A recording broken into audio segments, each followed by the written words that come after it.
Hello and welcome to the I Create Daily podcast. I'm Leora Alderson. And I'm Devani Alderson. We are the mother-daughter co-founders of the I Create Daily brand.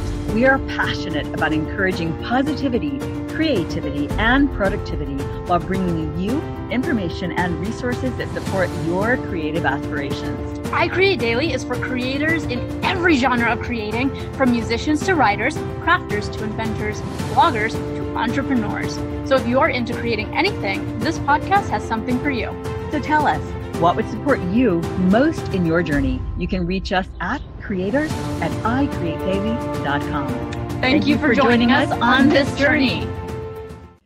Hello and welcome to the iArt Daily podcast, conversations with artists about art and creativity, sponsored by icreatedaily.com. I'm Leora. And I'm Devani. Do you believe in the power of art and creativity? Our guest, Lynne Andersen, has taught and exhibited on 3 continents. Her paintings have been featured on covers of books, magazines, and calendars, and her artwork, as well as her visionary thinking, have been featured in newspapers, radio, and television. In 1986, Dana founded her first Transformative Arts Studio in Berkeley, California, a nexus for the pioneering integration of art and spirituality. In 2002, she founded Awakening Arts, an international network of artists committed to the creation of art that is uplifting and transformative. In 2009, Dana began teaching in Italy and India, establishing the Academy of Art, Creativity, and Consciousness, and developing a certification program around the transformative arts approach. The Academy has 2 centers near Assisi, Italy, and Portland, Oregon. So that is so inspiring. Yeah. Welcome, Dana. Thank you. It's such a great delight to be here and to meet both of you.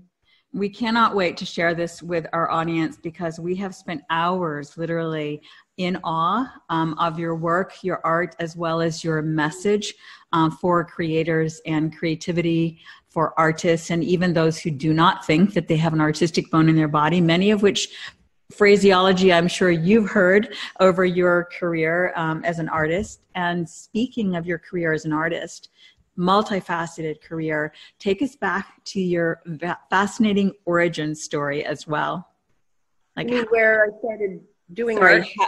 How did you, so like we heard an interview where you were talking about how you, like everyone else, were concerned about the world and, wanted to make a difference, but you thought art couldn't be that for you, that you couldn't, and so like, what did you do next? And then how did you, your artistic journey? Because when you said that, I first thought of like, well, gosh, I've been doing art my whole life. I mean, I could go back to 4 years old and, like I did art like all of us do. Because I think all human beings, all children, they do art, they play, they create, and I loved it so much.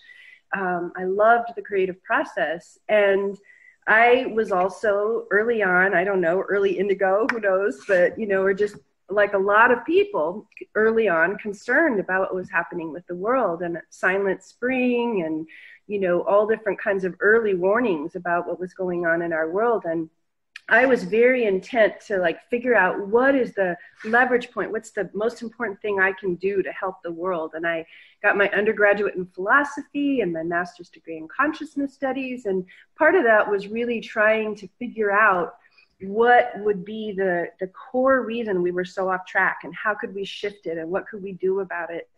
And they were both wonderful programs, but all the time, all along, I'm doing art and loving art and just really loving to create. And I, like my soul wanted to be an artist, but my mind is thinking, well, you can't do that because how's that going to help the world? How's my little luxurious, blissful experience going to help anything? And then I really started to understand that the creative process is actually one of the most powerful things that we can possibly do to help the world. Mm-hmm. I remember once seeing this quote, I think it's Dostoevsky, and it says, "Beauty will save the world." And I just stood in front of the quote I saw on the wall, just stunned, beauty will save the world. And it started to crack open in me this recognition that it's 2 things. One is beauty, that the creation of beauty and the experience of beauty actually cracks us open to a bigger reality. It bursts the self-enclosed bubble of our little ego identifications and breaks us into a bigger world. Beauty, just the presence and experience of beauty like we see in nature and like can be created in art. And then the other was recognizing that when we create, when we're in a creative flow, then we are actually tapping into the deepest source of power and presence and vitality and vision. And so when people, because I started teaching and started leading people in this process, when people hooked into their own creative process, then everything changed. You know, they would walk in. I mean, literally, I have the best job in terms of before and after pictures. Yeah. They walk in, you know, and people are stressed and, you know, feeling cut off and longing, but feeling frustrated and all these different things. And after a very short period of time, people just hook in, connect to that source within, and then they feel the connection to the source of all of things, all life, of the whole universe. Because, you know, the center and God whose center is everywhere, circumference nowhere. That is inside of everyone. That is that source, that font of being is inside of us. And so it was really recognizing that if we want to save the world, we have to have turned on people who are in direct relationship to their own source, and that source coming from within. Yeah, that's so beautiful. That's fantastic. Did you originate that quote, God whose center is No, actually, that is a wonderful quote that I love so much because it's been perennially through history. It's carved on ancient temple ruins in the BC period. It was around during Plato's time. It was picked up in the Middle Ages. It was embraced by Renaissance philosophers. Paramahansa Yogananda loved it. You know, it's like, it's this recurring and eternal, gorgeous definition. Yeah, truly it is. So when you were, so many in our audience are creators at every area in every aspect of the journey, from thinking that maybe they don't have a creative bone in their body, but are drawn to want to create, to actually already professional artists earning a living from their creativity. So therefore, we really get a lot out of learning from professional artists who are earning a living, who have managed to do that. So if you could share parts of that part of your journey as well, such as when you were teaching. Now here you are, you have a master's in consciousness, which in and of itself is incredible, and also very very far-sighted and expansive thinking for, you know, any 20, 22-year-old, 23 or 4-year-old to go into that as a master's. Plus, I mean, it makes sense if you're interested in philosophy as well. But then how did you graduate with that and then shift into teaching? What were you teaching? And then how did that transition into actually earning a living from your art? Well, I think that creativity, you know, is this mighty force that really the arts, in my view, are powerful because they activate and instigate creativity. But creativity is this mighty force that shows up in everything you do. And so I think that figuring out how to make a living as an artist and a creative person is an enormous creative enterprise. That's very true. Very true. So, like, you know, it requires all kinds of resourcefulness, you know, and you try this and you try that. And sometimes you do a little bit of, you know, graphic design on the side and teaching over here and selling a painting. And, you know, like you're kind of juggling a number of different elements of it. But I did early on meet this wonderful artist who said, you know, her secret to succeeding as an artist was refusing to do anything else. Oh, wow, that's wonderful. Yeah. And so I really put all of my energy and all of my efforts into making whatever it was that I was doing be part of that mission and part of the creative work in the creative field. And sometimes it means you live simply, but living simply is also a very beautiful thing. And there's a lot of riches in that. And so I think you also sometimes have to make lifestyle choices that line up with that. but if you feel called to do art as your work in the world, if that's genuinely coming from the core of who you are and that's your instructions, then just like with anything else, you follow step by step, day by day, the guidance of spirit, and your way is made in front of you. It often doesn't show you anything more than the next step.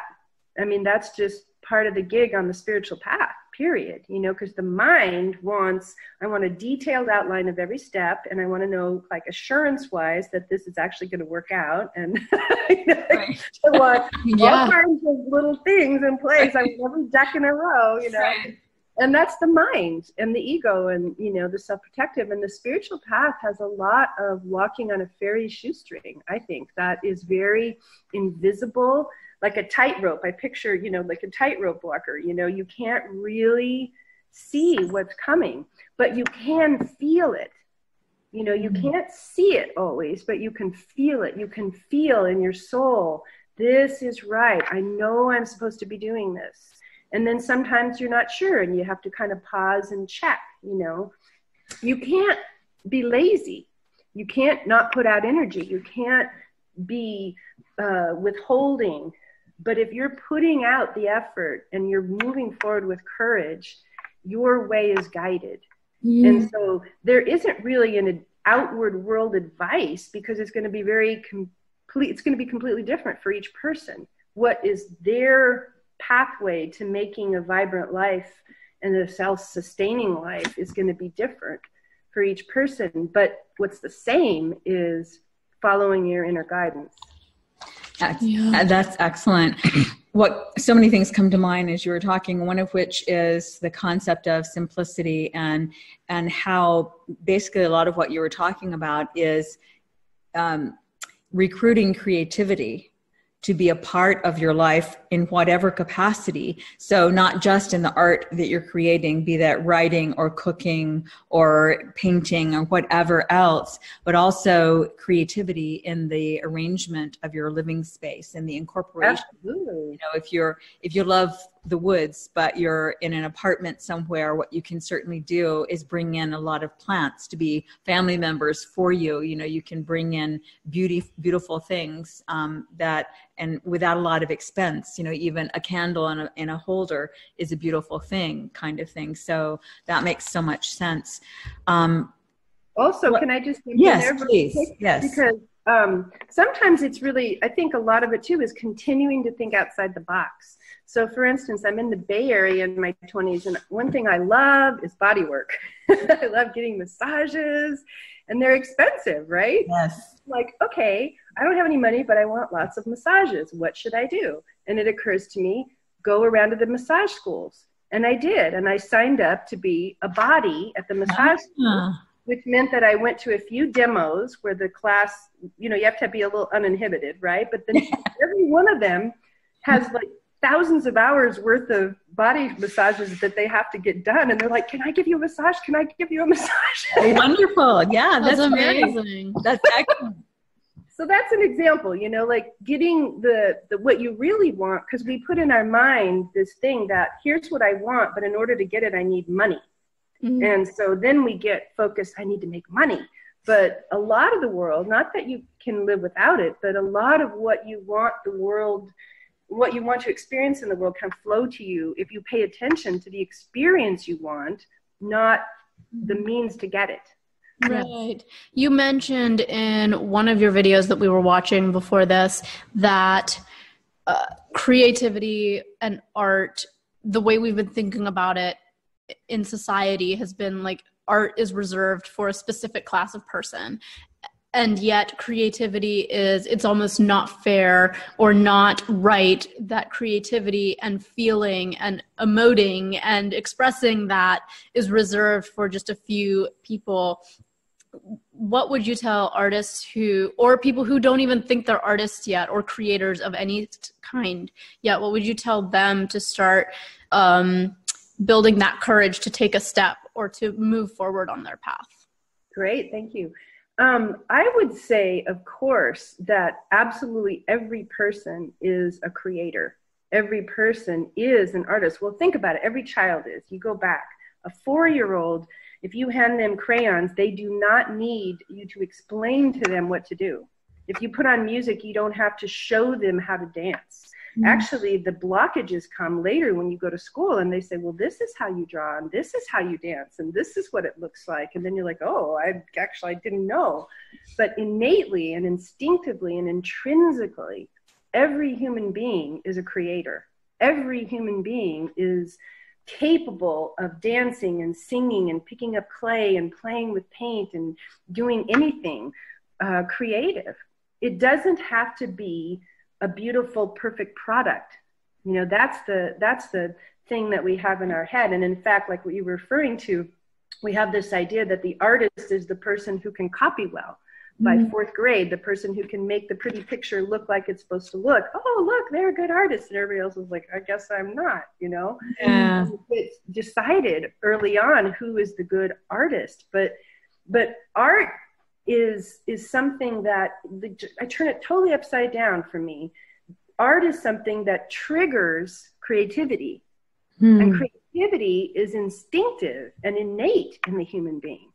And so we have it backwards. We think, oh, in order to do art, you have to be a creative person, and certain people are creative people and certain people aren't. And that is just absolutely false. It's just not, it's not true at all.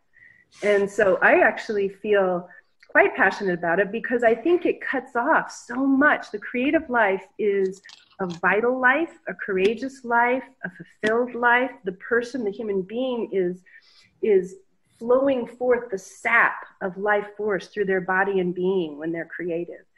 And if you cut that off, you create withered human beings, or at least part of their body, your psyche, soul is atrophied. And it's disempowering to a human being not to be creative. And I think probably even most importantly of all, it cuts off that aperture to the soul. Like when you are creative, you are opening up a direct link with the divine inside of you. When you are creative, you are serving as a channel to the life force and the intelligence and the being of the divine that is far greater than you, whatever you want to call it. I mean, there's lots of names, lots of paths. It's not about that. It's about the essential presence of the divine. And it's like, I think it's a divinely given way for every one of us to experience the depths of our own soul. And so what a crazy tragedy that this would be cut off from people because they don't copy well. Yeah. Right. Oh, absolutely. It's like identifying intelligence by IQ, which is basically memorization, academic, finesse as opposed, or skill as opposed to artistic, creative. Yeah. Shrinking your spirit into a test. Yeah.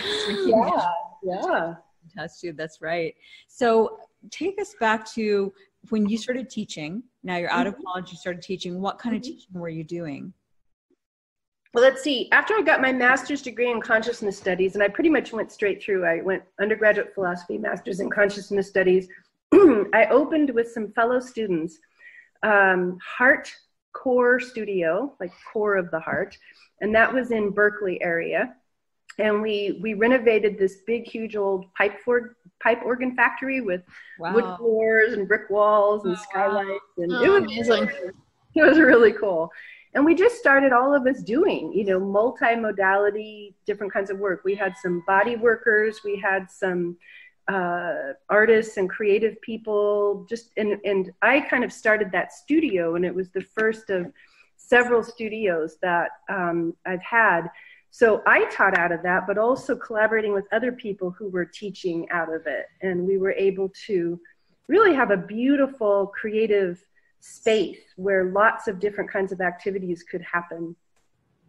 So you started right out of the gate, so to speak, creating, not only teaching, but creating your own studio, and that studios basically.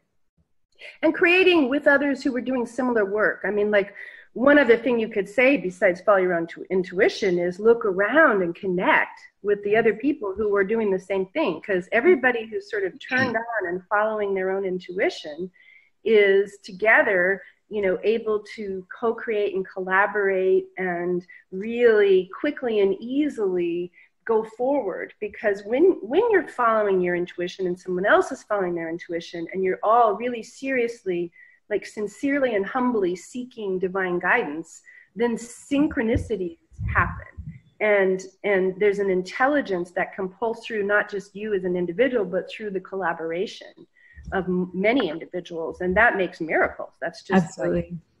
Yeah, it's sort of like when you get involved in your own creativity, then the more you do, the more ideas you have to do, and the more you can do. And and then when you connect with others who are doing similar, just like we in our entrepreneurial family, and I'm sure you working with your daughter as well, we've learned, your daughter Rachel,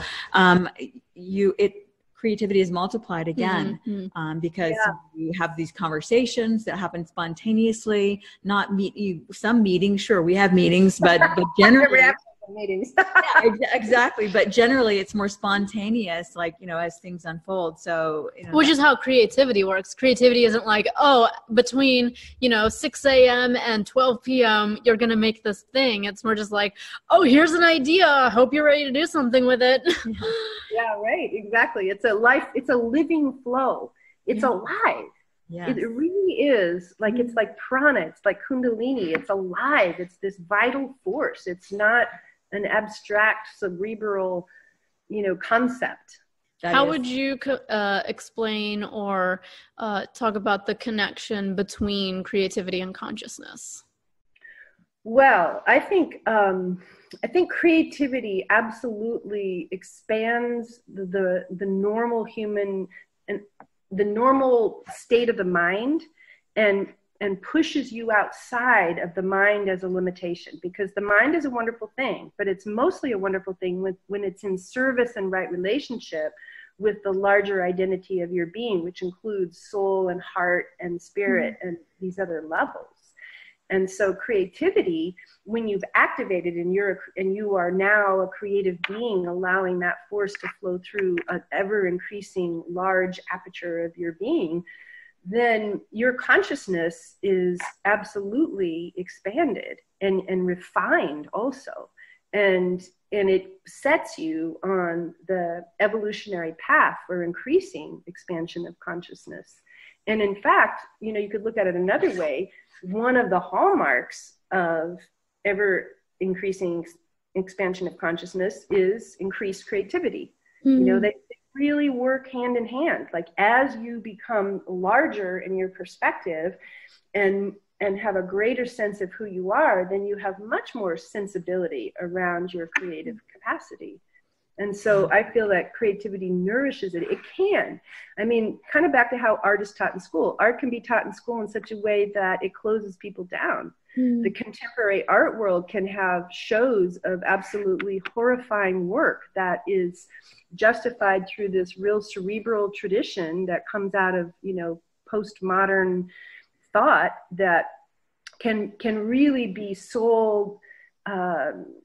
not soul nourishing at all, and in fact the opposite direction, because the arts can degrade us as well as uplift us. It's not just that everything you create is always wonderful, because you can use your creative power in a negative way, but more importantly, you can shrivel it down, and you're not actually creating from the vitality of spirit. You're creating from a mental concept, and that mental concept can block true creativity. I don't know if that makes any sense, but no, it makes perfect sense. And I'm really glad you spoke to that, because, we all know that art is a subjective thing. And yet what you're speaking to is, yes, it is subjective. And yet there's also a difference in the quality of an art that's coming from, let's say, an angry place or a wounded place or a spiritual place. And in a way, in that regard, I would say that probably art has a role in all of those, and in healing and helping to transform all of those, if it is we're not committed to staying stuck. Or if you're not like repeating a cycle because you've almost infused your art with your pain, and therefore just making more of that as opposed to using it to release it and move on. No, absolutely. There has to be a commitment to transformation and transmutation. And then art is an extremely potent vehicle for personal growth and transformation. But the bottom line is the recognition that art is a vibration, and it carries a vibration. Mm-hmm. And that's not exactly subjective in the way that we normally use that word. You know, it is either angry or joyful, you know, like it's not. And so, you know, you may like angry art, but you can't, you know, there's a like awakening to recognize that everything you live with and create is a vibration that in turn influences you. And so you want this painting on your wall that came from your depressed great aunt who killed herself, but you have it in your family because it gets passed on and it's a great painting, or you know what I mean? Like it's like starting becoming aware, this is a vibration. Do I want this person in my house? Do I want this stream of consciousness in my field? Yes. Now that doesn't mean you don't go through the depths of hell in your healing process, but you march down there to the deepest, darkest places and are willing to move through things, as you say, to move through it and transmute it. Yes. And then the anger can become the red paint, and the red paint gets placed on picture after picture after picture until suddenly you just have to throw black on it. And then you crunch the paper up and you roll it into a ball and you throw it on the ground and it splats. And like, this is an extremely powerful process because you're taking anger, which normally comes with a mental story too. Like anger is like, I think they did this and then that, and it's tied to you because you have it's stitched to your soul because you have a story about it. And when you turn that anger into energy, into creativity, into color, into water, into clay, or whatever it is, then you actually have in your hands the ability to do alchemical work, where that anger is deeply transmuted into a release. And then you feel like coming over and singing to it and dropping little pieces of yellow onto it. Like there's like, I mean, I've know these because I've seen these things. Yes. You know, and then you find a feather and you put it in that little thing and then you weep. And it becomes the most important object you've ever seen in your life, a smashed piece of clay with a feather sticking out of it. Yeah. But that person's process has moved them out of something that they may have spent 30 years in therapy understanding completely and not been able to change. Absolutely. Oh, that's so wonderful. That's amazing. It is so poignant and such vitally important concepts and work for people to do, and for you to share that, because it gives us one of the problems with emotional pain is that it's invisible. Mm-hmm. And so, you know, physical pain, I hurt my arm, I can put my hand on it, I can put a salve on it, and it can feel better. I can see it, I know the source, I know what it looks like and what caused it, etc. But emotional pain, you know, it can be so intangible, which is one of the reasons it's very, very crippling. Same thing with depression. And so what you're describing is taking that from the inside out, getting it there for you to see and deal with and control in a way, because now it's out. It's no longer controlling me. I am the creator of this creation, and I will transform it. And by doing that from the inside out, you're opening that space, that aperture of the soul for healing to take place. It reminds me of, I think it's a Robin Williams movie, but I don't remember, but it's like he dies or his wife dies or something. And dreams may come. What dreams may come. Yeah, and they just depict two people, like he's in this heaven type state. And then the wife, that was what I was thinking while you were talking about, you go through those depths and then you come out. And she was an artist, I'm pretty sure, in the movie. Right. And she went through those depths, and you could see several times she was almost losing it, but she eventually comes out, and she eventually figures it out. And that's really the process you're speaking about, is just you go through it, but then you change it and transform it, and you're a better person because of it. Yeah, absolutely. That's exactly right. And I think one of the another thing that occurred as you were speaking has to do with our stages of growth in a way. And I don't mean in a linear fashion necessarily, but just as a process of evolution individually. And that is that, so we may start with a certain kind of art, and that may transform. So like any artist that wonder, what is their brand? What is their artist identity? And some people worry that they don't have a uniformity of looks, but it really, in reality, we're not all necessarily uniform. And so it makes sense that would evolve, including as it is that you're finding your note as an artist, as it is that you're evolving, like from lower to higher states of consciousness even. Mm-hmm. So along those lines, can you share, did you grow up in a spiritually oriented family? Is that how you started your consciousness studies so early on? Yeah, I would say I did. My grandparents were doing past life regressions, and my father was definitely involved in just a perspective of consciousness, and my mother was involved in going to different groups that were working with tarot and astrology and ancient teachings of the Great White Brotherhood and all these different things. And so, yes, I think it was really an early journey for me. I can't remember when I wasn't wanting to know, what is the meaning of life? Why am I here? And, how can I grow towards infinite consciousness, or however my brain put it at different points. So then, along the lines of the previous comment about your own art style, which is just ethereal and exquisite and just so expansive and beautiful. Cosmic. Did that, so has that been so imbued, from the beginning, or how has your artist journey evolved in that regard?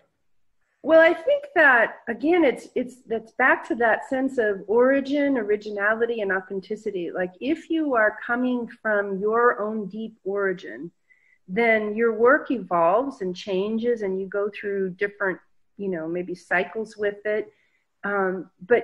But you will find that people will always look at it and go, oh, that's your work, isn't it? They can recognize the energy, even if the form changes, where it's really kind of an odd, the whole contemporary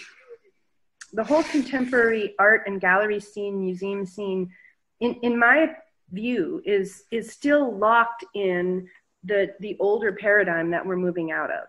And so, galleries, part of my commitment to creating spaces like I have, and like I have in Italy and in Portland, is the recognition that we need venues where a new kind of understanding of art and creativity can flourish. Mm-hmm. And so the idea that you have to create things that look alike in order to show you're coherent is really false. Mm-hmm. I think you have to create from such a deep place that the energy is so clearly you that no one can deny that that's your work. And then there's an amazing fascination with how it might evolve, So it's, everything in society from the era we're leaving, call it the age of matter or the age of form, is outside in. It's appearance based. It's how does it look?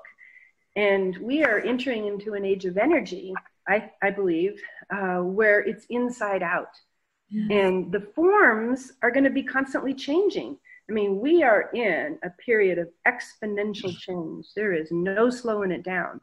And so forms are going to be going like this. So you cannot reasonably base your systems on forms. Yes. Yeah. Right. I think that's so important, because so many artists struggle with, what is my brand? And it's sort of like, well, I guess part of what you're saying is your brand is the journey you go on to become who you are. Whatever you create after that is the art from your journey. And so it doesn't need the style. It doesn't need the uniform style. Can you talk a little bit about the spaces you're creating? Yeah, I would love to. And I'm just going to say one more thing about that. Like, there's a difference between uniformity on the surface and coherency from deep within. And a brand, I think, is a process of becoming clear and coherent. And then you're going, this is my energy, this is my vibe, and here's how it shows up. And 10 years from then, you'd still have that energy and that vibe clarifying and getting ever more coherent. But what shows up on the surface could shift and change. But that's different than just saying anything goes, you know, or it doesn't matter, you know, whatever you want to create, because there is that deep inner journey that took place.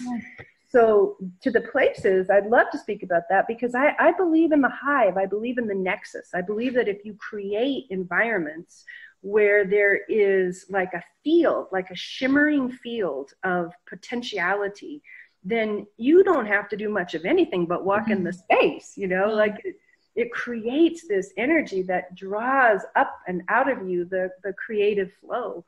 And so that's what I try to create in my spaces. We have, in Assisi, for instance, we have a gallery where we show art, and that is art that hopefully is uplifting and inspiring. And then we have in the studio a place where we've created a very safe container that whatever you bring forth is brought forth with that intention of transformation and transmutation, and everything is held with compassion. It's like creating almost like a space of meditation, like you become the blue sky and the clouds pass through you. And the creations come through you, but you are actually holding a space of consciousness that is large enough to embrace whatever it is that comes through. And so the approach of the transformative arts method is not actually to go looking for shadow material. Like, we actually don't do anything to kind of look down to where we can dig up, because whatever's ripe to be healed just comes up. And what we do is hold a space and then establish within that space not only the safety on the sort of, say, horizontal level, but also the vertical level of high intention. So we start with prayer or meditation or chanting or singing. We do things that in a universal way allow people to call forth the highest intention for what they're doing. And I believe that's literally creating magnetism. That's like a tractor beam that draws the energy up, so that when things arise, they are held in a space that gives embrace, but also can help uplift and transmute. And so that's what those spaces are. And they're also nexuses for multiple people to come and create that together, again, in that synergy. Right. So you do that once a year in Italy, Assisi, Italy. And do you also do it in the U.S. still? Yes, I had been working quite a bit out of Portland, and now I'm traveling more when I come to the U.S. and doing things in different places, Seattle and California and other places. But Assisi has a wonderful center that is, and that is it's an incredible area. I don't know if you guys have been to Italy, Umbria or Assisi. I've heard a lot about it, yes, but have not been. The land of St. Francis is just a very sacred land that you can go to sites where he lived and where he meditated, and you feel this really powerful, spiritually uplifting energy. And it's a pilgrimage spot for millions over the years. So there's a power to that. And Assisi is also an international city of peace. So there's a lot of beauty there. And there's the beauty of the Renaissance and the pre-Renaissance artists and the land itself. And then we're about 25 minutes outside of Assisi, up in the hills. And we're right across from the Ananda Yoga and Meditation Retreat Center, which is one of Europe's largest and oldest retreat centers for yoga and meditation. So it's really a gorgeous location. And a lot of people come and they take the classes or the training programs, and then they're walk across the street and you're in Piazza Nanda, where you can hear 6 different languages being spoken at the same time. It's a real international place. And every year we do classes that anybody could come to. And then the Transformative Arts Certificate Program, which teaches the method that I've developed, which is essentially distilling like the decades of work I've been doing over these years into ways to help people catalyze into that space as quickly and as joyfully as possible. So tell us more about that, about how many people come. Do they stay on the premises, or is there a facility nearby, lodging nearby? Well, it varies. I have a lot more people coming for the classes. Then we have a smaller group coming for the training program. And the people who are in the training program, they take the classes, but then we also work before and after the classes and in between. And then there's lots of choices for places to stay nearby. There's an agriturismo across the street. There's many different places. Sometimes people rent a house together. So there's a lot of options. I mean, they're just, once they sign up, we kind of support them in finding what works for them. And then there's meals across the street at Ananda or in the agriturismo, or people can get, if they get their own apartments, they can also just buy groceries and cook, because it's fairly inexpensive in Italy, at least in Umbria, certainly compared to California. Right. So are you doing these classes just throughout the summer, or is it like one major class that's continual all summer long? I do a lot of different classes. Okay. And so it's kind of fun for the students too, because then they get to go through little different groups. So like they're there for the whole 3 months, right? The Transformative Arts students.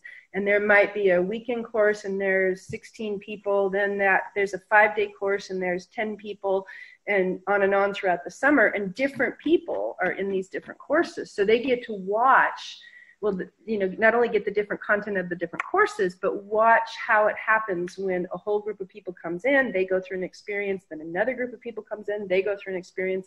It gives you a pretty broad spectrum of how it affects different people and how to work with different people. And so then we might, as the Transformative Arts students might afterwards, after a class, for instance, say, well, what do you do when somebody has an experience like that person in class today where they seemed like they were going through this or that?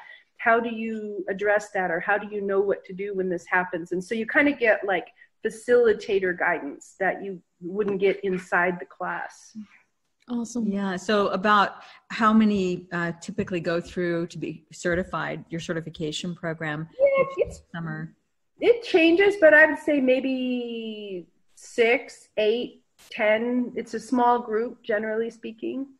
I think it's fantastic that you're offering that to students, and it's such just the whole thing, from classes for students to all the way to the certification. It's really brilliant to do that, to take it out of the mainstream academia, the place where we learn that there is a certain way that's acceptable, versus tapping in, helping people learn, and creators learn how to tap into their essence, the essence of their own core of creativity. And it's really freeing people to go and experience their own journey, as opposed to here's the model, go follow it.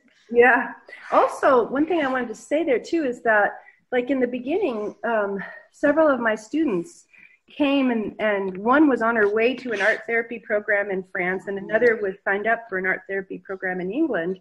And after taking a few classes, they both stayed and took my program instead. And what I found was that for a lot of people who are drawn into art therapy, that the normal classes and the normal programs of art therapy spend a whole lot of time on the dysfunctions and the darkness of the human soul. And I am not at all saying art therapy is not a wonderful thing. It is. I am glad there are art therapists. But there is a whole territory that's outside of that many people are drawn to facilitate and teach and share in. And they are highly sensitive souls that exposure to the worst of human nature is not necessarily very helpful for them. And what they are good at is working with people who are fairly well-adjusted, go to expanded and higher states. So I would say that's kind of the specialty in a sense. Yeah. So, and it's an important field, because not only is there healing always involved with that, but there is levels. So the spectrum we spend time on is normal up into much higher and more expanded and transformative states of consciousness. And it's turned out to be really helpful for people who are drawn to work in healing with the arts, but are really not getting what they need out of a typical art therapy program. Well, it makes so much sense from the standpoint too of, one of the ways to diffuse the dark is to add more light. And so we don't always have to stand in the dark room and address the fact that we're in a dark room and that dark exists, but rather we can just turn on more light. you know, and then the light will send the shadows scurrying, you know, and to the place where the more we cultivate that, the more we can call upon that at will to diffuse the shadows. I mean, that's sort of the symbology that was coming to mind as you were speaking. Totally. Yeah. Like I saw it from Darren Hardy of Success Magazine, where he would take a dirty glass of water and then just keep pouring the clear water in, as opposed to being like, well, this is a dirty glass of water, that sucks, let's go back to where that came from. But just pouring the clean water in, it's what a lot of what you're doing. It's like, let's just address the light and help that come through you. Right. And it's not spiritual bypassing, though, because it's not like we're going, no, I don't have any anger. No. That's suppression. Yeah. Yeah. And you're not just going, oh, anger is bad, you got to get rid of it right away. We're actually acknowledging that all of the emotions are states of energy, vibration, and consciousness. And that if we take out the story, which is a very therapeutic thing to do. This is part of what you're doing in therapy, is right. You're unstitching the story and allowing it to operate as energy, consciousness, and vibration. Then you can become the magician of that. You can be the person who orchestrates the transmutation of those energies. Fantastic. Well, I know if we were to sign up for art classes or any kind of art retreat, academy, what have you, yours would definitely be that. For right now, we are artists of words and content out on media publishing, creating journals and that sort of thing. And elevating artists like you through podcasting. Yes. So, but I know that, in fact, going through your art and your videos, Devani kept saying, oh, it makes you want to paint. Oh, it makes you want to paint. So, Devani, come paint. I have to say, one person, after taking one of my classes, there was a 5-day painting course, and 2 months later, I got a book in the mail from them. They said, I've been trying to finish this novel for years, and I finally did. Yeah. Amazing. Well, that's it. I mean, absolutely. You unleash creativity. Yeah. And art is just one way of doing that. That's amazing you say that. We for the first time, starting in 2019 in January, we hosted an art challenge, and it was just going to be visual art. But people kept asking, I'm a writer, I'm a poet, I'm a musician, whatever. Can I do this? And we were like, you know what? Sure. Fine. And let's do this. And what we saw was this amazing awakening of people realizing it's creativity they need, and the medium is whatever addresses what they want to say or express. And so that was a beautiful process to watch people who thought they were writers dip into paint, or painters say, oh, I have a poem inside me. Yeah. You know, absolutely. So, but along the lines of, you know, the medium, can you share, like, your work is just so fascinating. You have some wonderful videos. You want to let the cat out? Okay. Yeah. You have a cat at the door. Let the cat out. Devani's going to. So if you could just, for those listening, and we'll of course include links to your site where people can go and find your wonderful work. And we hope that they will spend time consuming it at length. Tell us about your process, though, just in general. What is your art medium? How have you evolved it? What is your main, you know, like you include, I know I'm asking a lot of things in one, so it's all encompassing to whatever you would like to share about your work, including how you achieve the exquisite colors, the ethereal forms, just all of that. How do you create? Okay. Well, I create much in the way I teach, which is to try to always open the channel, attune and align to the highest, and follow the intuitive flow. And so I never went out and learned a lot of techniques externally. I have invented techniques that came from the demand of the moment. Like, oh, I want to do this. I wonder how I could do that. And, and also, like, you know, just in a flow stage is kind of operating intuitively to do things. In general, I'd say, you know, like on the most practical of all levels, I love golden fluid acrylic paints because they can be very fluid but have a high color value for the viscosity. I paint a lot of wet and, you know, move the canvas around and do layers. I do a lot of different layers of things, and I play a lot with chalk or oil pastel or other things intermixing with it. And I see what's emerging and try to help it come out, you know. But I would mention that, like, where my process has led me as of late, I don't know if you saw the Ancient Future video, but basically, the last 2 years, I've been really engaged in creating a multimedia performance art piece. A few times in the past, but this one was really a major project, and we performed it in April at a conference on climate change and consciousness at Findhorn Community. But there's a wonderful, there's a 6-minute kind of behind the scenes overview video, and then there's also a 40-minute edit of the performance that's on my DanaLynneAndersen.com site that has the Ancient Future thing. And that's an amazing process, because basically what that was entering into the mythic realms and creating like whole stories and scenes. And I worked with costumes and sets and all these different kind of layers of it. And the purpose of it was, speaks to kind of what we've been talking about, but more on the collective level, which is that I personally feel that we are coming into times of incredible change and challenge. And it is probably not going to be, in my view, hope doesn't come from saying all these terrible things aren't going to happen. Hope comes from saying the world is falling apart and there is a new story that's emerging from that. And so rather than saying we can hope that nothing happens and the ice will refreeze and business can be as usual, hope is found in telling the story that happens at the end of that process. So this performance piece begins with the end of the world. It begins with the dissolution. That's the start. That's not the end. That's the start. And then the journey that takes our heroine into the discovery of the seeds of the new civilization. And so that's what I believe as artists also, we in these times, why were you born in these watershed times? Not just to do your own creativity, although that's a beautiful thing and that I believe will take you to these places, but to really be channels of hope and inspiration and light for this challenging situation of our world. Yes. Yeah.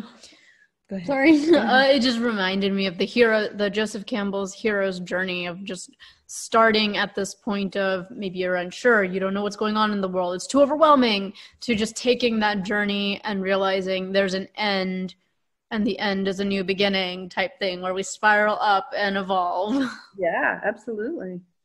So when you create and you center yourself, you have a meditative moment or chant or prayer or music, and then you let it flow. So do you start without any particular idea in mind and you begin to put color on canvas after that meditative period? I do both. I think on a creative soul nourishment level, it's important to do the start from the unknown, at least sometimes, like to let what you may not know yet come through. But when I do start with an idea, it's not a process of imposing that idea and making it show up. It's like holding it very clearly but gently and allowing it to be the compass or beacon of the process. So maybe I'm having an idea about a high Himalayan mountain peak and I'm starting to paint. And as I'm painting, all these crystalline structures are coming out. And I'm like, well, that was the original idea, but that's what's emerging. So it actually becomes a co-creative dance with the divine. And that's the beautiful thing. Yeah, absolutely. That's a wonderful description. And it's sort of like a mantra meditation. So it's sort of like the art and the creativity becomes from the core, becomes your mantra as you're meditating. Absolutely. Yeah. And it's like a communion. I mean, I've had profound senses of this feeling of God's presence while I'm painting, because if you're in this moment by moment, self-offering, opening your heart, trying to receive divine guidance, I mean, that is like prayer and meditation. And you can really have profound experiences of the presence of the divine in your heart, in your hands, in your psyche. Absolutely. And it's so needed. So back to your Ancient Future video performance. Did you write the script of that?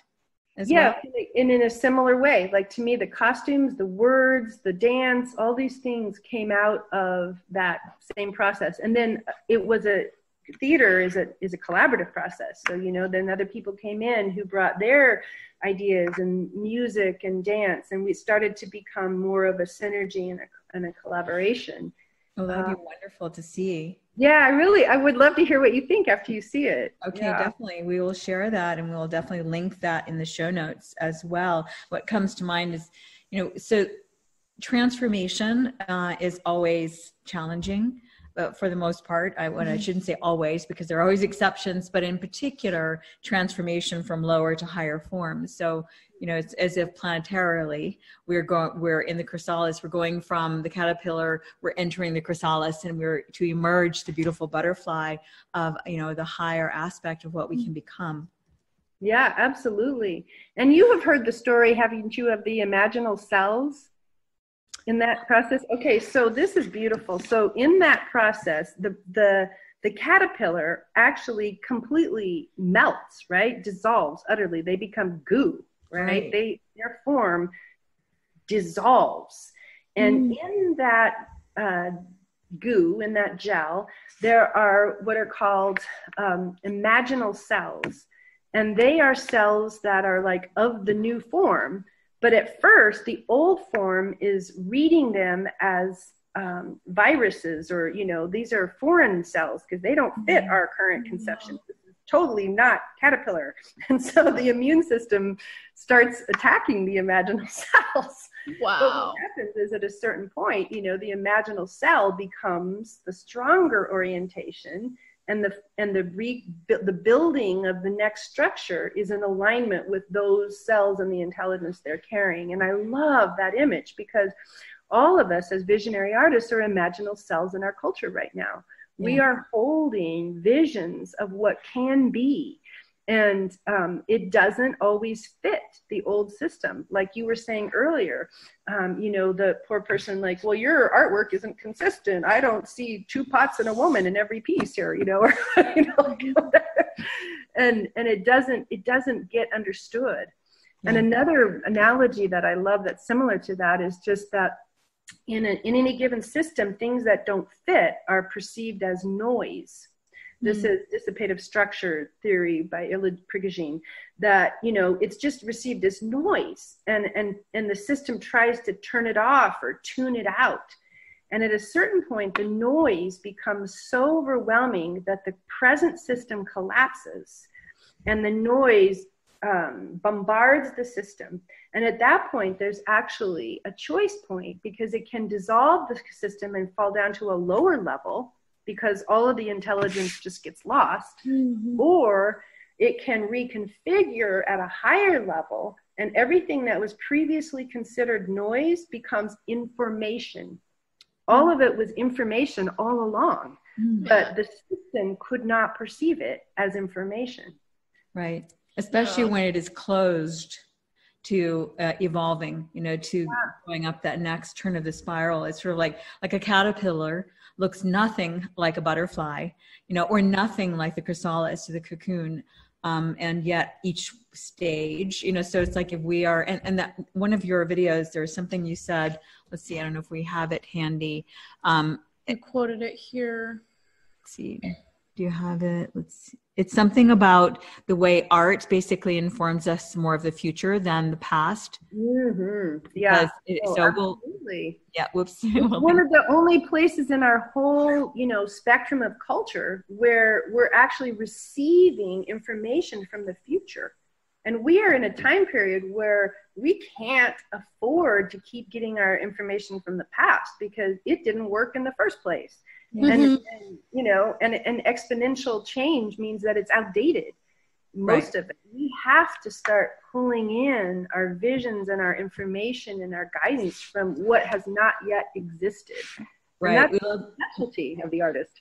Yeah, exactly. We love everything about the show for all of that, for all of those reasons, including that one of the things that we constantly harp on is the the vital and essential role of creators in this transformation. Because I mean, just the thought that, and it's anyone creating anything, especially consciously, intentionally seeking to bring beauty into the world, seeking to bring higher vibration into the world, consciousness into matter means light into dark, and to transform that. And so whenever anyone spends time creating something with those intentions in mind, just like meditating with those intentions or singing with those intentions, like that area of Assisi, Italy, we are raising the vibration of our area, our relationships, etc. And that's what's needed in the world.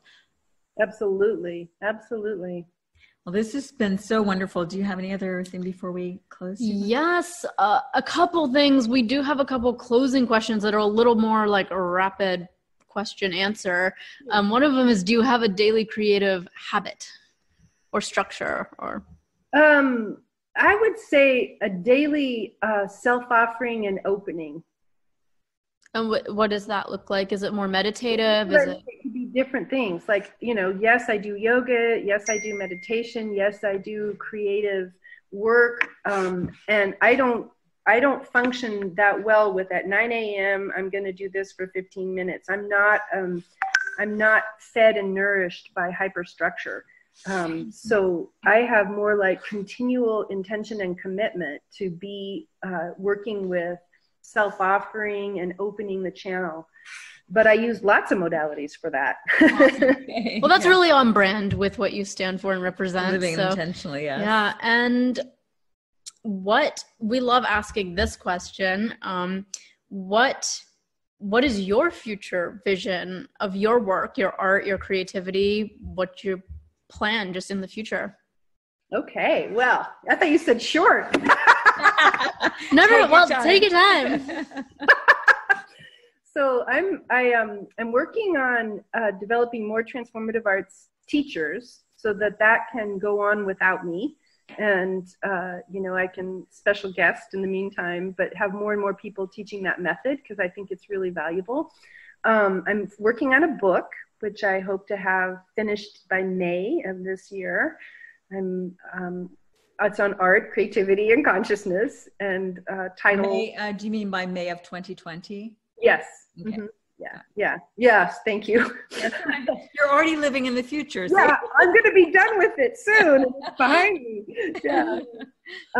And then I really want to continue to develop the Academy in Italy as a place where, more and more vital nexus for art and consciousness. And so I have plans for creating a garden of peace that includes sculptures and trails and eventually maybe even a temple of beauty, just as a place that could happen. And I would just love to also have the network be strengthened so more and more artists and visionaries and creators of consciousness can connect and feel like this living lattice work that I often have the image that as the world falls apart, which it is, kind of many old structures are necessarily going to be crumbling, that we are weaving like this net of light. And some pieces will fall through the net because they're no longer going to be part of what's emerging. And then the net is also catching and transforming and holding and creating a space for a new civilization. I really believe that artists are the antenna for the race, and that we are meant to serve that highest unfoldment of humanity by really holding the conduit open to receive the visions that are coming to us. Definitely. Wow. And it's just, from our perspective, it's not that there's bad and wrong and all of that going on, as much as it is that the old systems have, in many cases, served the purpose of the time, and now they're outdated. And nowhere in nature, is any structure or entity living and lasting forever. It transforms and makes way for other growth. That's exactly right. Yeah. And a lot of the ideas of, say, like Descartes and the things that we're critical of now were breakthroughs at the time. Mm-hmm. And each new paradigm liberates, but eventually becomes suffocating. So, yeah, that's poignant. Excellent. Well, and so do you have I know your book's not going to be out until 2020 of May. Do you have a title that you can share and synopsis? I'm not quite sure about the title. I think the subtitle is Art, Creativity, and Consciousness, and the title might be Awesome. That's great. Life or something like that. I'm not so sure yet. Well, we'd love to have you back when that's ready, because we'd love to promote that. Yeah. I would love to. Thank you. And we'd love to interview your daughter too, if she wants to promote her creative work and have a conversation about that. That would be fun. I will tell her that. Absolutely. And so we'll link to your site, which of course people can find out all the information about signing up. Are you taking signups now for, I guess, what are you taking signups now for what event? Because all the courses plus the Transformative Arts. And there's 2 sites. And I'm telling you that only because the Awakening Arts Academy site is all of the courses and classes, but the DanaLynneAndersen.com has the Ancient Future on it. So that's why I want to put both of those out. We will definitely, we will have both links on the website so that people can check out what interests them. Yeah. Well, we love this. We've so loved this time with you. Thank you so much for sharing your beauty. I really enjoyed it. I look forward to connecting with you more in the future and collaborating and synergizing. Same here. Yes, awesome. thanks. Okay. Thank you. Take care. You too. Thanks so much for joining us for the I Create Daily podcast. Please let us know what creatives you would like us to interview and what topics you would be interested in hearing more about. And if you enjoyed this show, please leave a review on iTunes. We value your feedback. We read all the reviews, and it just helps us get the word out on the I Create Daily podcast. Thank you so much. Thanks so much.